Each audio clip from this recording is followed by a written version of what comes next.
a spiritual suffocation that was coming, that it actually had laid eggs, and it was a spirit that is upon this nation, and that God was going to take charge of it over the first, from January, from the first 80 to 100 days.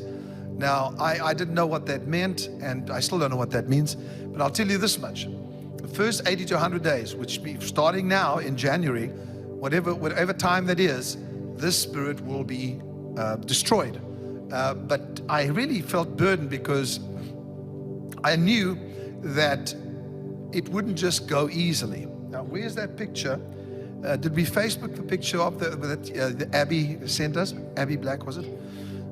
This picture of the child drew about the eagle attacking the python, and of course the eggs would not hatch. All of this is important to understand, because if you don't think there is such a thing as spiritual warfare, my friend, you've got a problem. Because Daniel spoke about this when the prophet was praying, and he knew that he was praying for something more than just his own needs, but he set his face to Jerusalem, which I've spoken to you about already.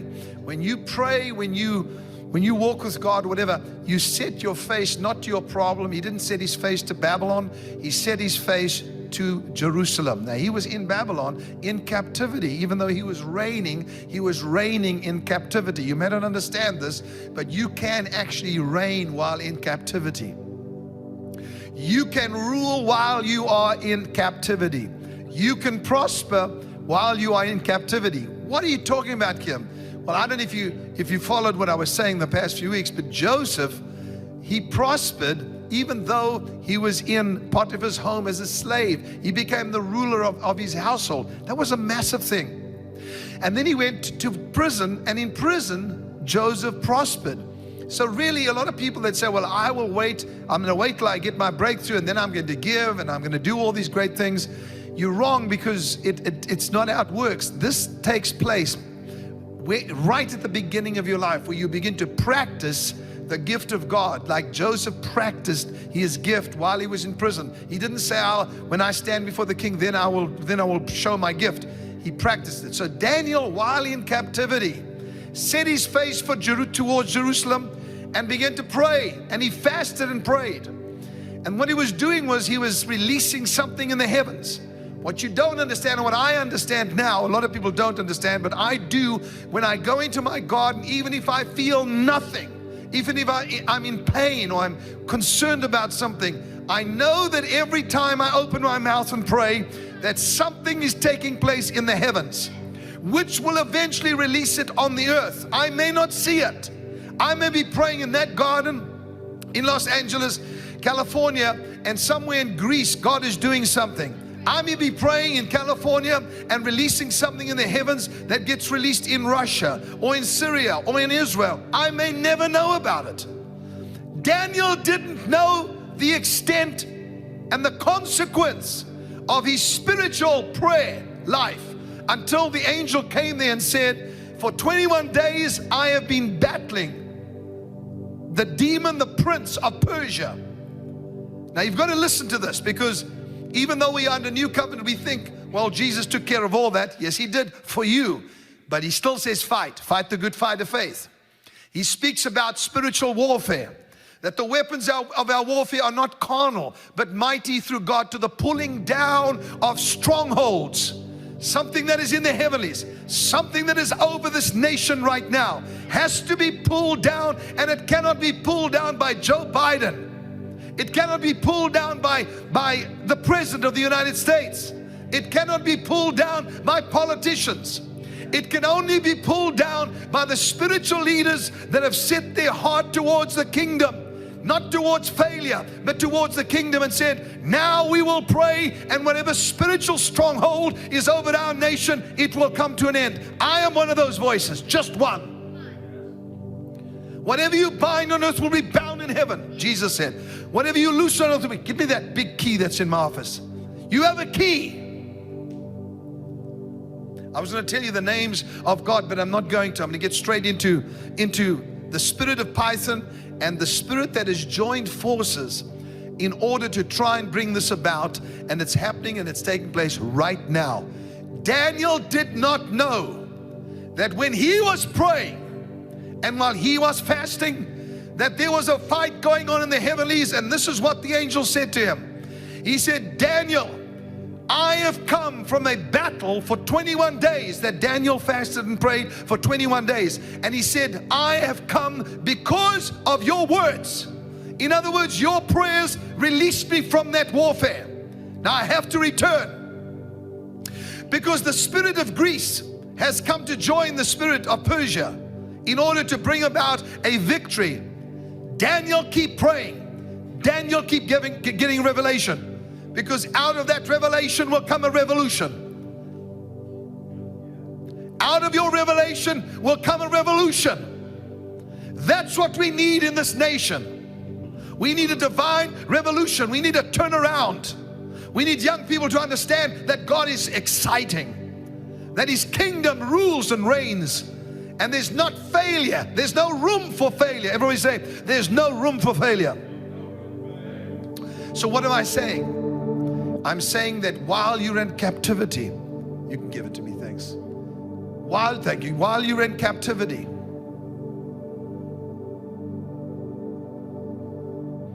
you have a key. Compliments of Ed Monroe gave me this key. We have a key. Switch your phones, please. You have a key. That's my wife here. I knew it. I tell everybody, switch your phones when you're busy. We have a key. The key is prayer, but not regular, ordinary, needy prayer. It's prophetic prayer. What I am doing today is equipping you to join forces to pray not only for America, but for the nations that are under attack right now. Wherever you are watching from, whether you're in the United Kingdom, whether you're in France or Paris or where? Belgium. Shout the names of where they're writing in from. Ohio. Wherever you're from, right now,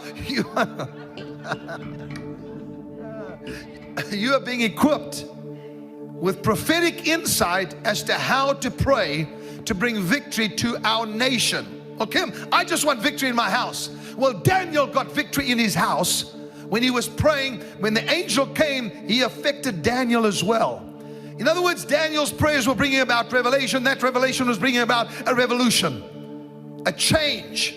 Now, the vision that I had was about a python that was going to, and I of course told you what that means. It's a spirit of divination.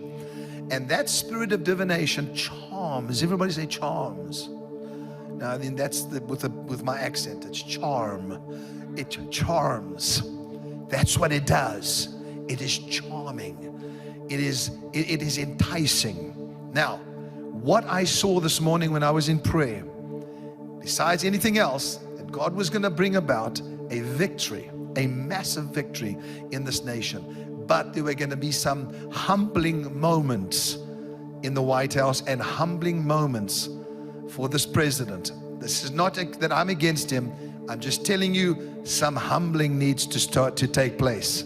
We need some humble people to come and to stand and to speak the truth. Humility is lacking. Okay, I'm not getting much response from that, and I don't blame you, because you're not sure where I'm coming from. As I was praying this morning, the Spirit took me into a heavenly place, and I began to realize that there was a stronghold that was joining the Python spirit. And now at this very hour, that spiritual force. Now remember, the angel spoke to Daniel about a prince of Persia and a prince of Greece, and the different princes, the ruling powers, or the not ruling now, but the powers that are at war with the people of God, and Israel specifically, are active at this very moment. And what are we doing? They have planned for the downfall of the U.S. economy. They have planned for the closing of non-profit companies and charitable organizations. They have planned for your downfall and for you to lose your money. This is not about a liberal or a conservative or whatever. It's not about that. Their plan is to destroy and to suffocate the very life out of you. That's their plan. They are active right now. What are we doing about it? What is our responsibility? What is it that we are supposed to do to bring an end to this? Well, Kim, we need to vote. Yes, okay, vote. Look what just happened. Vote. Do whatever you have to do. Make your voice known. But I'm telling you right now, the greatest power that you have and the key that you have is to find out what is happening in the spirit and begin to pray against that and declare that you are totally inoperable. You cannot operate in the presence of the people of the living God, and you cannot operate in the presence of the blood of Christ that speaks of better things than that of Abel. We are the princes of the blood royal. Do you understand that? If you do understand that, then I want every person watching me and all over the world to raise your hands up and say, I believe that my prayers make a difference. Therefore, what I perceive, I receive. So Lord, I'm praying for perception to come in these next few minutes, that people would understand and see with the Spirit, and as they realize that their perception will bring about a prayer that will destroy this force that's trying to destroy America. And I can tell you many of the plans of the enemy at this time. I can tell you a lot of it. I don't need to. I've just told you a few things, and eventually it gets onto to your national news, to your news, to go and find out that's what they're planning. What is God saying though? Now let me say this to you in a very small teaching. The spirit that we are dealing with, besides Pythos, which we know God said He'll deal with, we have to pray against, and we have to sow into His kingdom. But the second one is Jezebel. Why are you talking about Jezebel today? Because this morning I saw those two forces joining, because the python is losing power and losing momentum. Just like when Gabriel spoke about the prince of Persia being brought down, this prince of Greece joined him in that battlefield. Now I know some of you may be saying, I think you're crazy, and maybe I am, but I am biblically crazy. And so what I'm giving you right now is what happened in the Bible and what's happening right now. Every Bible name has a meaning. So much so that sometimes when God changed the nature of a person, He also changed his or her name.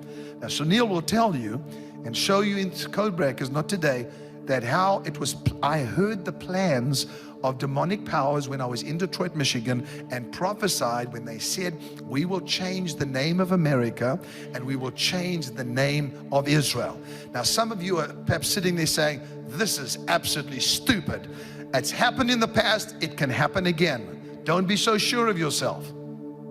I'm not even going to talk about the gun control issue right now, but this is going to get very, very nasty. I'm just warning you, and maybe some of you know that, but it's going to get really nasty. What do we got to do about it, Kim? We are covered by prophetic preservation. But remember something. When God changes a person's name, it was for the future. In other words, when He changed the name of Abram to Abraham, because God believed God's promise of a son. And so He changed his name to Abraham, putting God in there. So He changed his wife's name from Sarai to Sarah. Okay, you got me. Years later, after the angel of the Lord had wrestled with him all night long, Jacob's name was changed to Israel. Now remember something, each one of you, according to Revelation chapter 3, you've been given a new name, which means you have a nature inside of you that is able to fit with that description and that name. That's just another teaching altogether, and it's in the Bible. Go to Revelation 3 something, I don't know what it is, and it's there, and you'll find out He says He is given. In fact, I'm going to read it to you right now. Miranda, can you bring me my Bible, which is normally here. And I'm going to read this to you because I want you to see something, because we're going to be dealing with the book of Revelation as well, and the future. You have to go and get it. That's usually, yeah. I had it earlier on. Okay. So Jacob wrestled with God, and God said these words to him. Now, sometimes we've got to realize that what we're wrestling is for our future. What we're wrestling for is for what is already inside of us, our destiny. Remember something, the enemy does not want you to get what God planned for you to have. You all know that. But what are we wrestling? Now we know it's a spiritual battle. We cannot do it by ourselves. But Jacob wrestled with God. Now that's a great wrestling match, because God usually loses. Let me show you why. And when I don't say lose, you know, I'm kidding with you.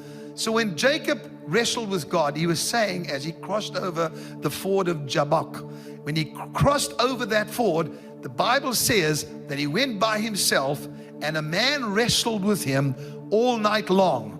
Now that wrestling match was for a purpose. First of all, God wanted to see if he could prevail not only over men, but over God. He can prevail with God, not over God, with God. Let me read this to you in Revelation chapter 3. I hope I can find it, because this is one of the most unplanned meetings, although I have prayed a lot. And please write into Facebook and encourage me, because I need it now. Oh, okay, thank you. Revelation chapter 3 verse, I don't know what it is. It's somewhere here. Let me find it. I'm going to find it. I'm going to find it. I'm going to find it. No, I haven't found it. Anyway, what I'll do is I'll just read it to you then. It is here somewhere. Just go and find it. Maybe somebody on Facebook can write it in. It's where it says, he has given us a stone, and written on that stone a new name, which no one knows except him who receives it. I'm just quoting that out of my head. I think it's it's Revelation chapter 3. I just cannot find it at this very second. And anyway, somebody can write in and tell me.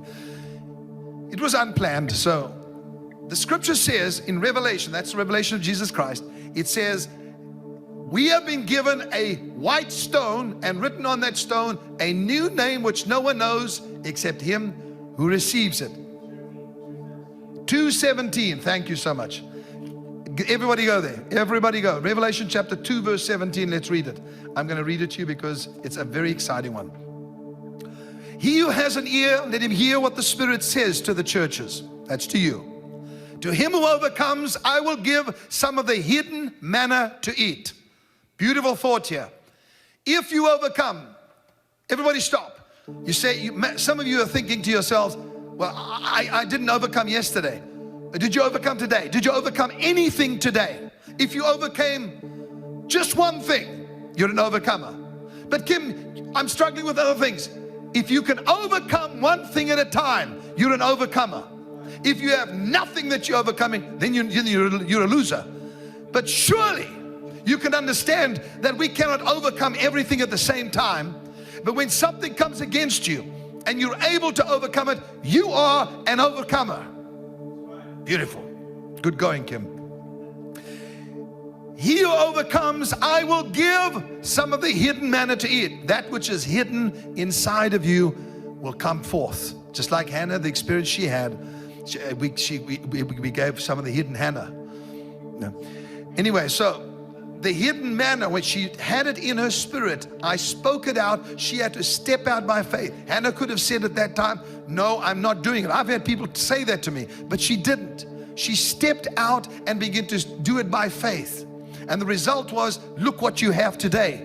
You have a person singing songs of God, prophesying, doing the most amazing stuff. And what happened was there was hidden manna in Hannah.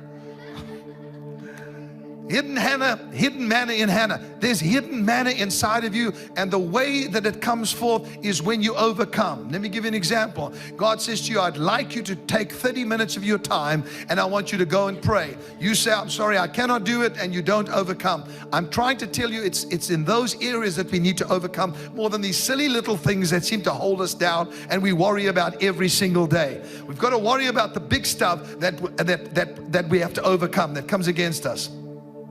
He who overcomes, was it 17? I will give hidden manna to eat. Okay, I've said it. And I will give him a white stone. And on the stone a new name written which no one knows except him who receives it. Wow.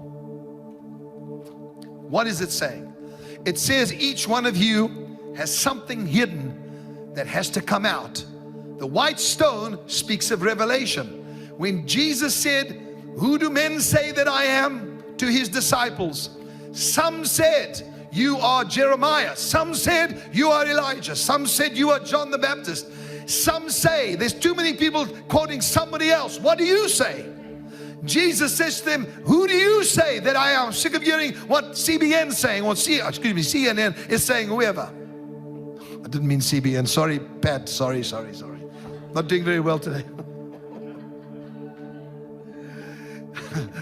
CNN or ABC or whatever they are.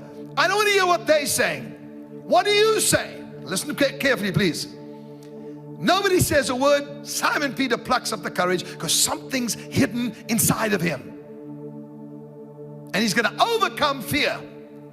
And he says, you are the Christ, the Son of the living God. As he says that, Jesus swings around in response to revelation. Are you hearing me? What does God respond to more than anything else? Revelation. What he has revealed to you, speak out. I'm not ashamed to say I'm a prophet because God told me that, made me that. And I would be stupid not to say it. If God made you something, then you say it, you speak it out. So Simon Peter reveals what he gets. He says, you are Christ, the Son of God. Jesus responds to him and says these words. He said, blessed are you, Simon Bar-Jonah, for flesh and blood has not revealed this to you, but my Father has revealed this to you. He says, listen to this now. He says to him, no longer are you Simon, but now you are Peter. What's that all about? Well, remember when he first met Peter, he said, you are Simon, but you will be called Peter. Hidden inside of you is a reigning rock. And it was only when he spoke out the revelation and that was released that he became Peter. It's only when you speak it out, you overcome. And revelation is spoken out that you become the stone. Now, what does the white stone speak about? What did he say? What did he say to him? He said, where's my...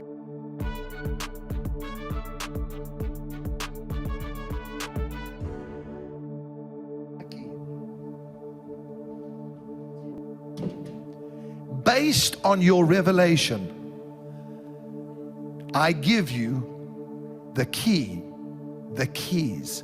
of the kingdom. Now, you may not understand fully what I'm saying, but I think a lot of you are quite spiritually minded to understand why prophetic revelation is so important. Because when God says something and you speak it out, there is a response that comes from God and says, now you've stepped into your higher nature. Now you have stepped into your higher calling. You have another revelation 2 years from now, you step into a higher. It always goes higher and higher to a higher degree of understanding, insight, to a greater realm of existence. Okay, so Simon Peter gets the keys. What does he tell him he can do? Bind on earth, bind in heaven. Loose on earth, loose in heaven. By the way, you understand what the word Peter means. It means a stone. The Revelation chapter 2 verse 17 simply says, when you get a revelation, it is like a white stone, and on that stone written a new name which only you know about. And then you change into that which is hidden inside of you. That was well put. At least that little piece was well put. Okay. In the New Testament, Saul of Tarsus, whose name meant demanded, he changed his name to Paul. You know what Paul means? Little, lesser. He was no longer demanding. He changed his name to humble or less or little. And this is what the greatest apostle became in his own eyes as he looked increasingly upon the greatness of Christ. It's amazing how often a biblical character lives up to the meaning of his or her name. It is. Sometimes, as in the case of Paul, they deliberately took a name that meant what he wanted to be. Now, let me speak to you in closing these last few minutes, because you and I have got to get to understand what is taking place in the Spirit. Let's talk about the name Baal. Baal is how you actually say it. The prophets of Baal. The word, now we're going to talk about that because we're going to get to Jezebel and find out what is creeping into our White House, our Capitol, our politicians. No, not because they're Democrats, not at all. But please take this warning, and today we are going to take some action in the presence of the Spirit. Now you stay with me. Am I getting any yahoos from okay, thank you. And I do this because sometimes I'm not I'm not sure if I'm connecting, because sometimes it irritates me, and the Lord does this to me. I wake up this morning, I have this perfect message, and then I go into my garden and no. It's just an hour and a half, it's beautiful. But and then I realize, He's telling me to do it today. And I'm saying, God, I'm not even prepared. I don't even know the scriptures. And then we got 20 minutes to go, and they're saying, well, you decided to start at 12 o'clock. Now, here I am. So I'm doing my best. Okay. Baal means master, possessor, controller, possessor of anything or everything. It doesn't just want one thing, it wants to possess everything. It wants to control you. Don't take lightly what this prophet is saying regarding the same thing that happened with Elijah. There was a divided opinion when Elijah got onto Mount Carmel to destroy the prophets of Baal and ultimately Jezebel. Do you understand that they were of two opinions? Israel. I don't think the church has ever been as bad as it is now in terms of a divided opinion about the future. And if we don't give them a glimpse into the future by saying it's not just bad, God is doing good things, God is doing great things, then they're going to lose it, and you and I are going to be suffocated. Okay. Each person has certain traits, vices, and then of course virtues that exist in your soul. Now, you and I have spoken about the soul, and each soul, listen to this, please listen to my statement. Each soul wants to coexist, which means to exist together. Okay? Like-minded souls search for each other. Now, we're not talking about virtues only, vices. Virtues, wonderful. I see a virtue in somebody, I like that, I'm drawn to that person. Our souls attach. We're not talking about marriages and stuff like that. We're talking about in life. Even though marriage it's a very important issue. I'm saying souls like to exist together. Now that's in virtue, but also in vice, in evil. Souls look for one another to do things together. When they built the tower in Genesis 11, which top would reach into heaven, they were totally united. Their souls were coexisting, and they were doing it. The soul of the church needs coexistence as never before with each other. I'm saying to be united. I was telling my team the other day, I'm so proud of the Trinity. They do such a great job. You don't get Jesus complaining to the Father, I don't want to do that job, and the Holy Spirit saying to Jesus, I'm not going to. You don't have that. They are completely united. That's why they're called one. Now, it's the same thing is with the soul. You and I, all of you watching, we are existing together, and we have one thought in mind. Of course, that's Christ to be sent to the world and shown the good news, but also what is He saying now? And let us realize that the spirit of Pythos and the spirit of Jezebel have now sought each other so they could coexist and they could become multiple powers. What does that mean for us? It means control. Listen, control is not always bad, but it's getting worse. Now, this is dangerous when these souls try to coexist, when there is evil and bad in the human soul, because the mischief doubles. The mischief multiplies as they coexist. The name Jezebel means non-cohabitant, without obligation. So Jezebel, if you want an answer, is not just a wicked woman, because people have picked on these poor women for years. Jezebel can be in a male form. Jezebel means non-cohabitant, without obligation. Doesn't need to be any specific place. Jezebel is a fantasy space. She's an effect, a personality, a lifestyle. Now let's give you a bit of history on Jezebel, because we're going to pray against this together in the next few weeks. I've set myself aside to fast like I've never before and pray, because God called me to this nation and to Israel, United Kingdom, Australia, Africa, to different nations to speak to them. Now, who was Jezebel in history? The daughter of Eth-Baal, who was the priest king of Tyre and Sidon. She was married to Ahab, as you know, to ratify an alliance between Tyre and Israel. T-Y-R-E, that's the city, okay? By which Omri provision was made for her to continue, listen, to worship her native god, Baal, in Samaria, her new home. So in other words, it was coming from the top. You realize when somebody has authority to that degree, the queen, it then gets released to the nation. She had a strong, domineering character and was self-willed, and she was forceful. A fanatical devotee of Melquat, the Tyrian Baal. Now, that's a little bit of history I thought I'd give you, so you understand she came into Israel as a queen. Her staff, just the people that worked for, numbered 450 of these prophets. The 400 prophets of the goddess Asherah.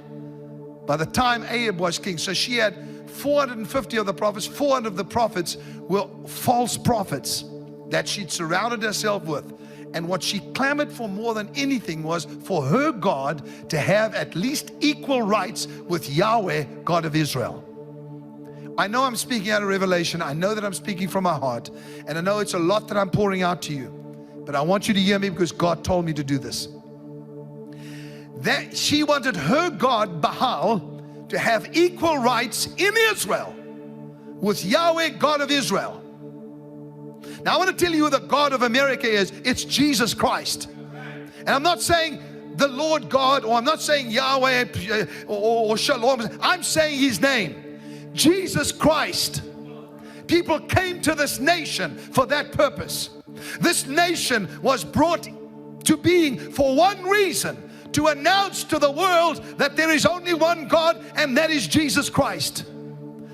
There can be no cohabitant. There can be no equal other than Jesus Christ. There's no other God that is equal to Him. Do you understand me? So, Kim, you're going to get into trouble because in this country we let all religions operate. I know. But there's only one God. Those aren't real gods. Jesus Christ is Lord. Thanks, Charlie. This brought her into conflict with the prophet Elijah. The reason that God is raising up prophets all over the world is because this spirit is so prevalent. This spirit is endeavoring to raise the names of religions and gods and make them equal with Christ. Then it'll get worse. Now we come to the real issue. Now Elijah says, oh, I see. The conflict begins with the prophet Elijah. A battle between Yahweh and Baal is about to take place in the United States of America. Come, Joel. In the United States of America. Did you hear what I said? Kim, I've never heard you being so negative. This is not about negative. We're still going to be blessed. We're still going to have our families. We're still going to see God's abundance in our life. I want you to know that this force is bringing a conflict with the prophets because it has decided that it will dwell in this United States of America. The battle, I'm going to say it as a prophetic word, between Yahweh, Yeshua, and Baal is about to take place. A battle in the United States of America. A spiritual battle is about to take place. Kim, you saying that we're in trouble? No, I'm saying to you, get up. Get out of slothfulness. Rise up and pray and fast with me is my request. You don't have to give up all your food. All you got to do is give up something and say, we're going to do for the first 100 days in the United States of America and all over the world. I want all of you to join me. I'm going to go on a partial fast to see this victory brought about and the prosperity of His people to take place. A battle between Yeshua and Baal is being fought in the United States of America and is beginning right now. Now, what happened? What happened on that mountain of Carmel? A massacre. I'm not being dramatic. A massacre took place of the prophets of Baal. The problem was, instead of diminishing Jezebel's zeal, it augmented it. She had a conception, and I want every person to please try and listen to me now, of an absolute monarchy. Her conception, her dream was of an absolute monarchy, to rule as long as she lived.